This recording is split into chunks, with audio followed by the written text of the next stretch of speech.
welcome to Senior Moments. I'm Dolly Simonovich. We have a public service announcement I'd like you to check out. Hello? Patty, I've decided to follow your lead and file for Social Security benefits online. But Kath, aren't you back in Zanzibar? I just got on my laptop and went to socialsecurity.gov. It took less than 15 minutes. Wow, you are a miracle worker. Well, cheers, Patty. I'm off to film a baby rhino. Baby rhino? I'm here with Linda Zamfino from the Social Security Administration. Welcome. Thank you for having me. Would you please spend a minute and tell us a brief history of the Social Security Administration? Great. The Social Security program was implemented in 1935 during the Great Depression. During that time, a lot of people in the aging population were homeless, and the government stepped in to put in a safety net for the aging population during this area. So President Roosevelt signed Social Security into law August 14, 1935. So we just had our 74th birthday last week. So today, 74 years later, we're still providing financial stability for America. It's a guaranteed benefit where workers pay the Social Security benefit and are eligible for retirement benefits when they retire, or even benefits for young families as well. In the case someone becomes disabled, there's disability benefits. In the case of death of a family member, there's survivor benefits. So it provides a safety net for America. And the intention then is just that, to provide the safety net and to keep people from being destitute. Yes, you know, a lot of Americans, older Americans today, rely solely on Social Security as their sole source of income, and it was never intended as such. People should have other types of income, hopefully a pension, savings. We encourage savings. And so a lot of Americans don't have those other types of income, and without Social Security they would have nothing. So really our goal is to provide a secure financial future for America. Now, we just saw a public announcement. Can you tell us a little bit about that? Yes, Patty Duke is our new Social Security spokesperson. She is introducing or promoting our website, socialsecurity.gov. It's a wonderful website with a lot of good information and tools for retirement planning, getting information about Social Security, and she's agreed to promote our File Online for retirement service. It's very quick, very easy, so easy. A Social Security retirement application can be done within 15 minutes. No need to visit an office, no need to make an appointment. In most cases, fill out the application online and the check will be direct deposited into your bank account. So we're trying to promote self-service. You know, we shop online, bank online, date online. Why can't you file for Social Security online? Okay, just to be clear, it's not the only way that people can go. There's still a phone number that people can talk to a representative of the Social Security Administration. You can still visit any Social Security office to file a retirement application, but I highly recommend making an appointment first if you can't file your application online. And so the phone number to call to make an appointment is 1-800-772-1213, and you can make an appointment. But even if you do make an appointment, if you have access to a computer, either at home or at the library or even the senior center, I highly recommend starting the application online before you go to your appointment, because it can save a good amount of time before you do go to your appointment. And you may very well see that when you do start it online that you've actually finished it online. And you can still go into the office and ask any questions that you may have. So the appointments can be done by telephone, or they can be, you can go into an office, or you can do it online. That's correct. And then if you have questions about it that you can't find online, it's not that the questions aren't there, it's that you might not be able to find it. There's still someone you can call. Of course, yeah. Okay. You can call our 1-800 number, 1-800-772-1213. And also we have a search engine on our website too at socialsecurity.gov. It's a really good tool. Top right-hand corner of the website, there's a little, it says questions, and then a little go button. And you click that little go button, and a search engine comes up, and it's my favorite part of the website. You could type in a keyword or a key phrase, and frequently asked questions related to that will come up. And most likely you'll find your answer to that on our website. Our website is very easy to remember. It's just socialsecurity.gov, and GOV is for government. So that way you know it's a secure website. It's not a copycat website, which I know a lot of seniors are concerned or worried about. When that comes up, you'll see it says Social Security Administration at the top. It'll say the official website of the Social Security Administration. You'll see a picture of Patty Duke, the public service announcement that you just saw. And on the left-hand side, you'll have some useful links. Links to our publications if you want to read about retirement. Also on the right-hand side, as I mentioned, we have the questions, the frequently asked questions. And then towards the middle, you have three major categories, and the first one is file retirement online, and so that's where you would click and start a quick 15-minute application, and then underneath that is a disability link if you wanted to file for disability. I highly recommend someone who is disabled, who is filing a Social Security disability application, to file their application online. Generally, it could take up to an hour to file a disability claim in the Social Security office, just simply because of all the questions about your doctors, the medications that you take, all the dates of your doctor's visits.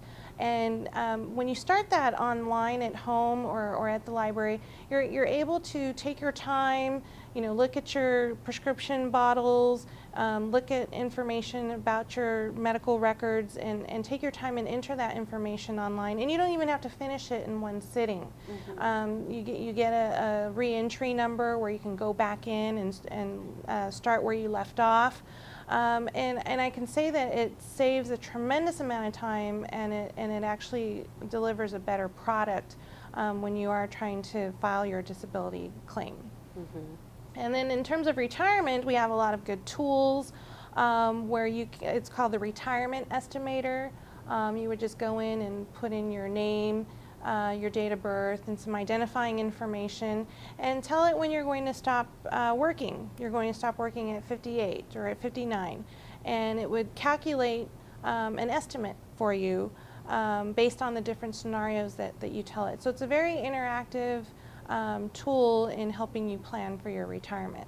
How about people who are already on Social Security? How can that website benefit them? Great question. Also on the left-hand side of the website, there's a link for already receiving benefits. And when you click on that link on the left-hand side, a list of services that would come up are changing your address online, signing up for direct deposit online, replacing a Medicare card, also a benefit verification, and then also tax information. At the end of the year, a person can get a copy of their 1099 because Social Security benefits can be taxable. Okay, well, let's stop there and take a break, and we'll be right back.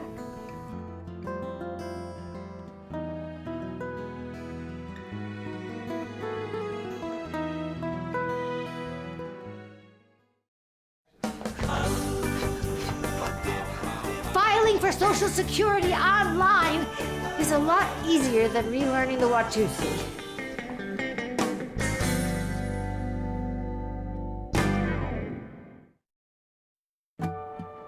I thought indoor tanning was safe. They said their tanning rays were less likely to cause a sunburn. What you need to know is UV light from indoor tanning can cause premature aging, including wrinkles, sagging, and age spots. So instead of making you look cool, it can make you look old. and even worse. UV light can increase your risk of skin cancer, including melanoma, the deadliest form of skin cancer. Especially when exposed at an early age. And treatment can be surgery, and sometimes even chemotherapy and radiation. In fact, current estimates are that 1 in 5 Americans develop skin cancer. And 1 person dies from melanoma about every hour. I don't want to be one of them. I don't want to be one of them. I don't want to be one of them. This message brought to you by the American Academy of Dermatology. I'm telling you, indoor tanning is not as safe as you think. In fact, indoor tanning is totally out. San Bruno Cable is now offering digital phone service. That's right, phone service through your cable. For one low rate, you can make calls throughout the U.S. and Canada and to key international locations, along with loads of comprehensive features like call waiting, caller ID, and voicemail for an unbeatable price. And you can even keep your old phone number. Save even more when you bundle services with TV and internet. So sign up today with San Bruno Cable, your local cable company serving the community since 1971.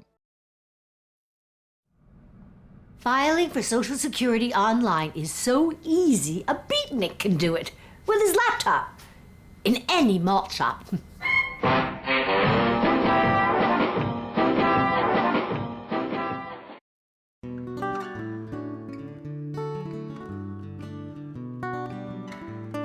Welcome back to Senior Moments. I'm Dolly Simonovich with Linda Zamfino from the Social Security Administration. And we were just discussing what the website could do for people who are already on Social Security.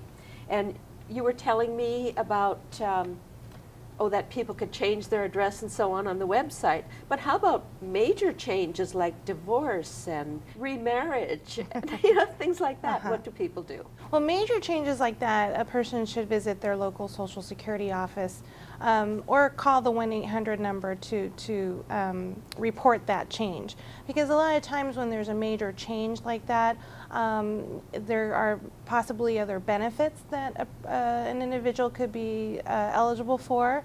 So, for example, widow's benefits or survivor's benefits. So the best thing to do in that case for major changes like that is to call our 1-800 number, which is 1-800-772-1213, and make an appointment to go into the office to discuss any other benefits that the person might be eligible for. But in preparation for that, they can check out the website and read what kind of benefits I would assume that are available. Absolutely. Log on to socialsecurity.gov and use that search engine that I talked about, where you just click the little, you just click the little go button and then type in survivor or death of a spouse. Also on the left-hand side, there's a link for publications, and so when you click on publications, there's a list of different types of literature that are on there that you can read, and so survivor benefits is one of them. Okay, how about remarriage? If a widow remarries after age 60, then they can resume collecting benefits on their deceased spouse, if they were getting benefits off of their deceased spouse. And the remarriage after age 60 would not affect their prior benefits. Now, if a widow or widower were to remarry before age 60, then those widow benefits would stop. So the key there is the widow from the first marriage, husband, but then she'd be eligible for the new spouse. With the new spouse. Yeah. So the key there is after age 60. If you remarry after age 60, then you can pretty much remain on the old benefit and possibly switch to the new benefit. But if you remarry before age 60, then you would lose the prior benefit. What if you've never been married before the age of 60 and then you got married after the age of 60? What would happen to your benefits?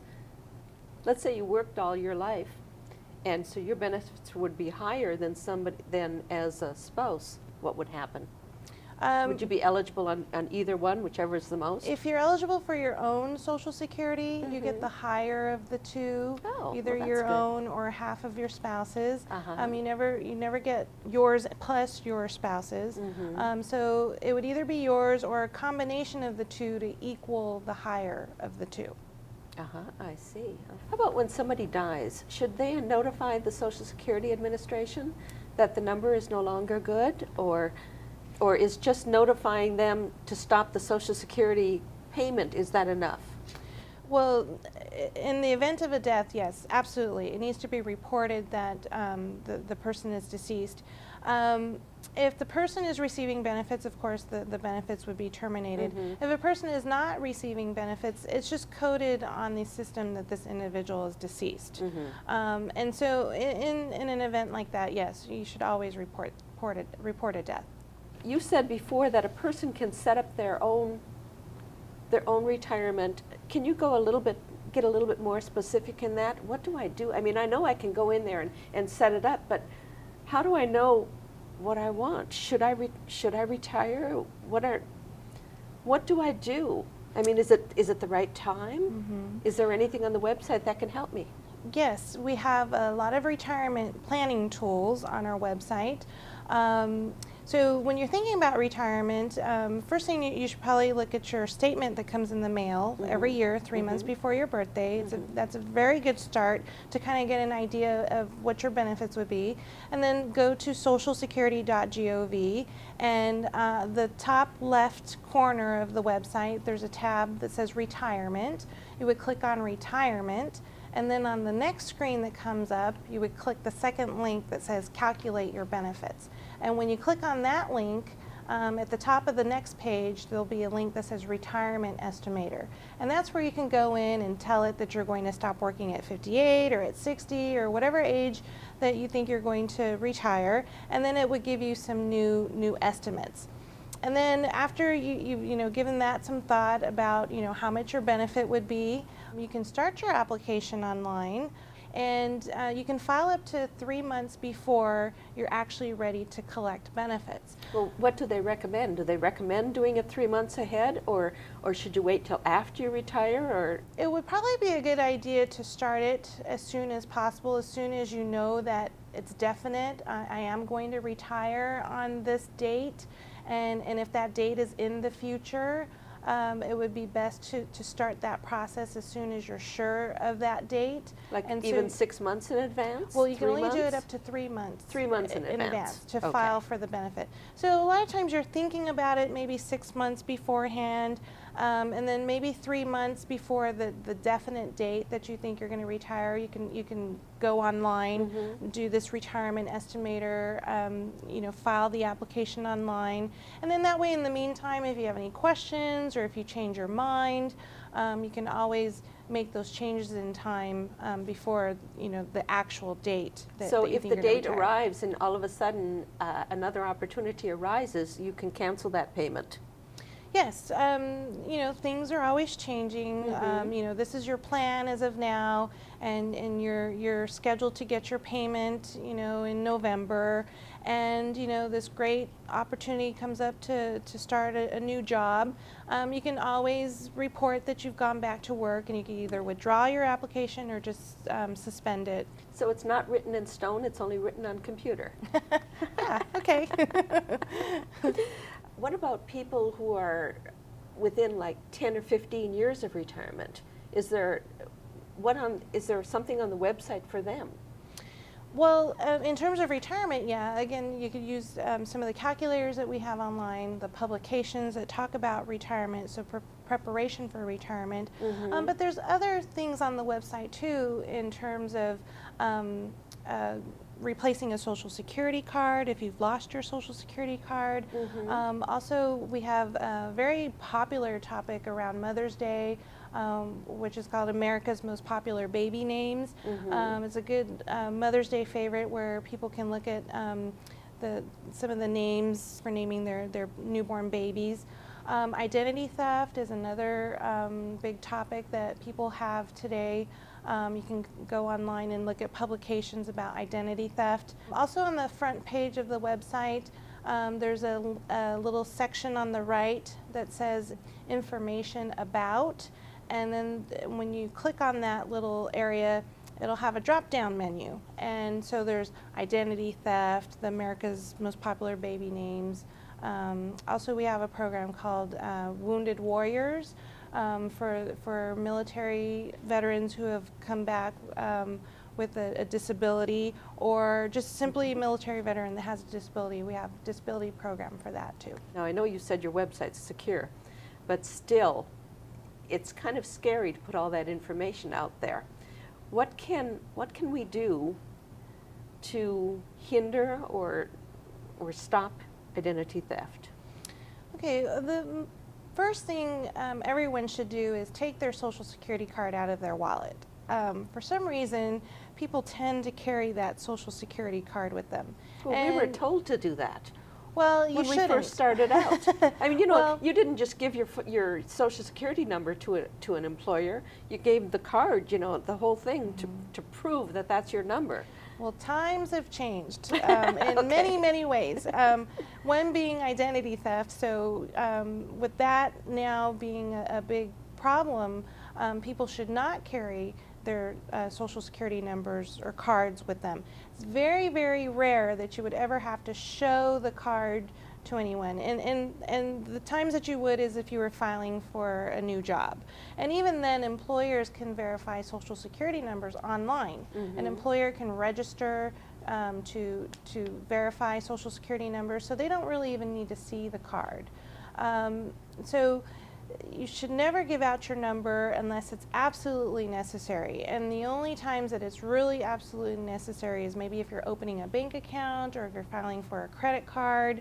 So really keeping that Social Security number secret, keeping it safe. Another thing is Social Security will never call you or send you an email asking for your banking information or for your Social Security number, because we already have that information. There's no need for us to call you or email you for that information. So I would stay away from requests of that nature.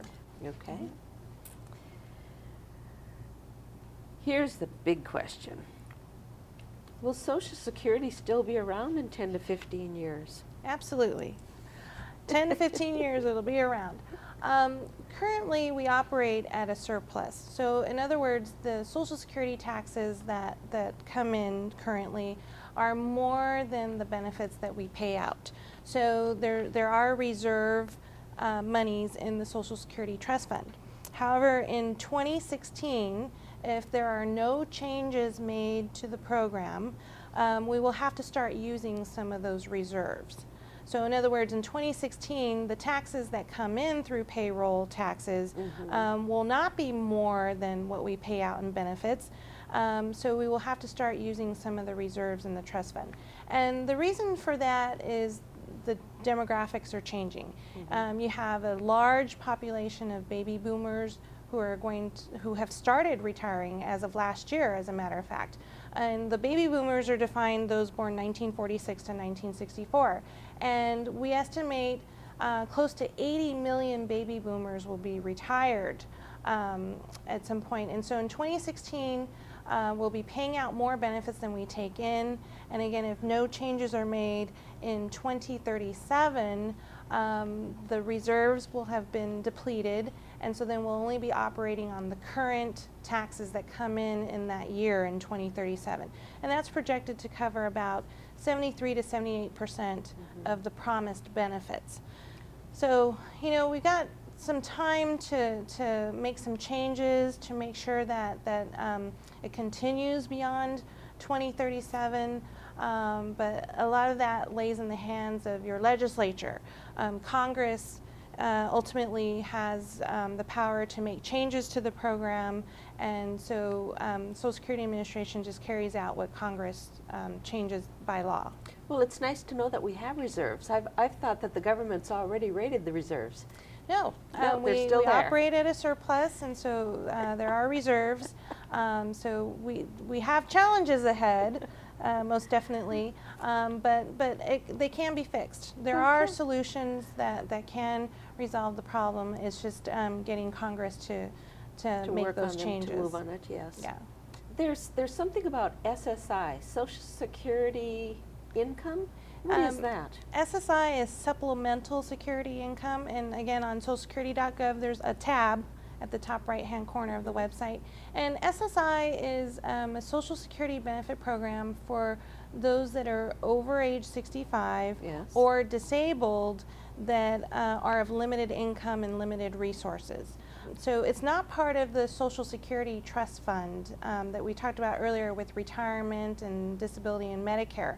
SSI is funded by general tax revenues. So in other words, the taxes that's due by April 15th, the revenues from those taxes cover benefits like SSI, which are not part of the Social Security Tax Fund. And for SSI, when I say limited income, limited resources, we're talking about income from Social Security, from pensions, VA, and employment, any type of earned or unearned income. And then in terms of resources, we're talking about a home that you do not live in. We don't count a home that you do live in. Vehicles, more than 2 vehicles, money in the bank, things of that nature. And the limit on that is $2,000 for an individual, $3,000 for a couple. In other words, if somebody's disabled and let's say they pull in a certain amount of money per year and it's not quite enough to live on, you're saying they can't own another property. They can own the house they live in, but they can't own another property. That's right. And they can't have more than $2,000 in the bank. Okay, in order to qualify for this SSI. SSI. Yeah. All right. So it's for people that are disabled over age 65 that are of limited income and limited resources. Okay, but like I said, they can own their own home and We still don't be. You don't count. We don't count the home that they live in. And they can have a vehicle. And 2 vehicles. They can have 2 vehicles. How about Medicare? Okay, Medicare is for those over age 65. It's America's health insurance program. And so on the front page of our website, socialsecurity.gov, far right-hand corner, there's a Medicare tab at the top. And when you click on Medicare, you'll find information on how to qualify for Medicare, who qualifies for Medicare, and in a broad sense, it's those over age 65 or people with disabilities. Who have been on Social Security disability for 24 months or more. And so the website would be a great place to click on that Medicare tab and find more information about that. Now, what if I don't speak English? Our website, socialsecurity.gov, comes in English and it's also available in Spanish. So at the top right-hand corner of the website, there'll be a little link that says En Español, and so you would click that. The whole entire website available in Spanish. Then also there's a little link at the top right-hand corner that says Other Languages, and when you click on that, we have publications available in 15 different languages for those that would like to read publications in their native language. Well, Linda, thank you so much for joining us today. It's been enlightening, and I've enjoyed your company and your conversation. And we'll see you next time on Senior Moments.